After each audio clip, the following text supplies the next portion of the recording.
the bulls were in control. And what did the Nifty decide to do just one day after celebrating India's 71st Independence Day? Well, it went up 100 points just to close near the 9900 mark. Have a look at the intraday chart. Up until about 11:30 odd, we were in flat territory, but there on the bulls started packing a punch and we ended the day just near the 9,900 mark.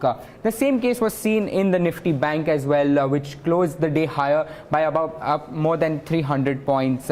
It was actually trading in the red for most part of the day for up to about 12:15, and then later on picking up steam. Joining us to give her take on the markets and more is Meghna Malkhan, author and trader coach at Malkhan's View. Meghna, thanks for taking the time out and speaking to Bloomberg Quint. First, your take on the Nifty and the Nifty Bank.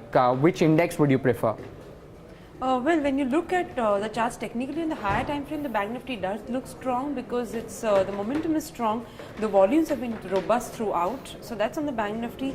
Nevertheless, I think both Nifty and Bank Nifty have moved into a range. When you talk about the price retracement that has just occurred, that has actually taken both of them into a range. So Nifty has formed a broader range of 9,700 to 9,970. And same with Bank Nifty, it's formed a range of 24,000 to 25,200. So I see both of them performing and going on moving into this narrow range till we really have a resolution whether the bulls or the bears would take it forward from here. Sure. As far as the individual gainers on the Nifty were concerned, or the losers for that matter, well, there was no clear trend there, but there were individual pockets that did really well. So if you have a look at the screen, Tech Mahindra was the top Nifty gainer, up more than 4%, followed by Tata Motors, Cipla and Bank of Baroda gaining more than 3% each. On the losing hand, we did not have many top losers in terms of Asian Paints was the worst loser that declined more than 1%. NTPC from the power space about 0.9%, and Yes Bank declining about 0.9%.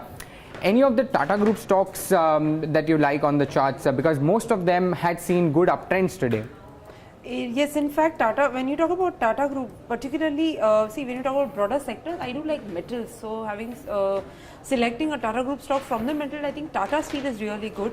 When you see overall metal stocks, most of them have been doing good, but Tata Steel is something which has held on to its trend. The trend is well established. Periods of retracement have lower volume versus periods of the up move. So I think this is a stock which one could really track for buying on dips. So that Tata Steel is one pick that I'd like. Absolutely. As for our viewers, just to reiterate, Meghna was saying that metals as a pack has done really well. In fact, the Nifty Metal Index in the year so far has gained more than 25%. Moving on to one of the laggards that is there, which is in the pharma or the IT space. Do you have a contrarian bet over there in terms of would you like to go out and buy some of those stocks? Well, honestly, technically, I would rather not put my hand into the pharma stocks because, first of all of them are weak as far as momentum is concerned. Volumes have been lagging. So, I'd rather wait for them to consolidate and then move into an uptrend rather than getting into any of them right now, which is like a falling knife. So, nothing from the pharma pack for me as of now. And how about the IT space? IT space, yes. If you see some of the IT stocks, they are just about moving out of the consolidation. So, for example, when you see the top gainer of the day, Tech Mahindra, if you see the downtrend, which was followed by consolidation, during this period of consolidation, you've seen some movement categorized by good volume. There have been bullish candlestick patterns with good volume. Momentum on the lower time frame is getting stronger. So, there is some sign of hope that this consolidation may lead to an uptrend. So, that is the stock from the IT pack that I'll be tracking for some time now. Sure, I think what Meghna is talking about, this is your 1 year chart on Tech Mahindra, and we have seen that somewhere in Jan and Feb it had made a top of about 520 odd and has seen a steady decline to about 360, 380, and that's where it is consolidating. But Meghna's stock of the day today definitely was Biocon. Now that was on the back of some fundamental news, but are the charts suggesting something on that? See, Jayesh, when you talk about Biocon, it's had its move and we've seen it accumulate on the top. Now that's distribute on the top. Now, how well was that distribution, we do not know, but we do have seen divergences there. Nevertheless, that whole thing has taken now into a sideways mode. Weekly momentum has gone into the sideways zone. If you see weekly RSI now, it's moving between the 40-60 range, which is the real sideways range. So till the time the stock is into that range, well, I think we could rather trade it with some option strategy or something, because I do not see a trend being formed into that anytime soon. This being characterized again by the plethora of news that the stock is into, I think we'll have to wait and watch on this one to see what trend it develops into.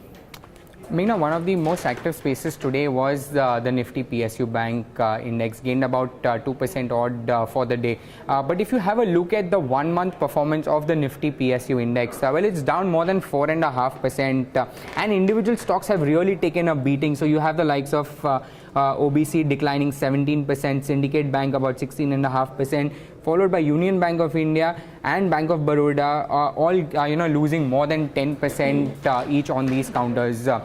Would you use this fall as a buying opportunity in any of these PSU counters? See, PSU banks have had their trends. They have been consolidating now on the upside after getting into a trend. When you talk about a pick from this bank, Allahabad Bank and DCB Bank are the two ones that I would pick, because do see some kind of trend forming in these. They are already into a trend, so those are the two.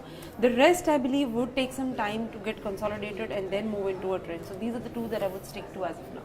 All right, sure. As far as the mid caps are concerned, yet again we saw a good session coming in. The mid cap index or the Nifty 500 gaining more than 1% for the day. There were plenty of individual buzzers over there. So you had the likes of Godfrey Phillips, Radico Khaitan, and Bhushan Seal gain more than 11%, followed by GMT Auto and Sun Pharma Advanced Research also gained more than 10% each.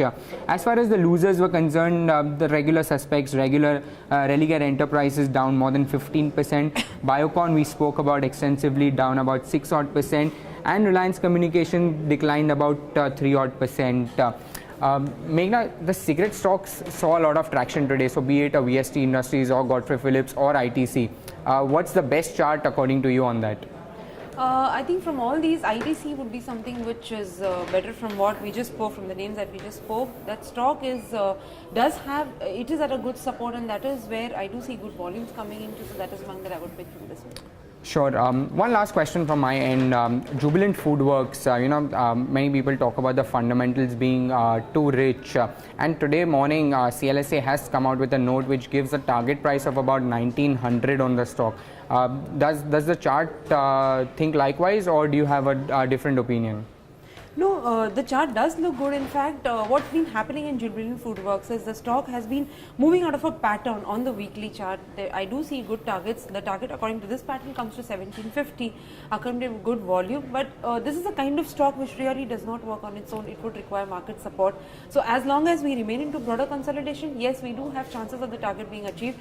But should the Nifty break its downside, I mean, should the market reverse on the downside, I really think this target would take some time to achieve. So it really depends upon the kind of market scenario that we fall into. Sure, thank you so much, and thanks for taking the time out once again speaking with Bloomberg Quint. With that, we have come to the end of this segment of Market Wrap, but do stay tuned for more market action, and for more stories you can log on to bloombergquint.com. Thanks for watching.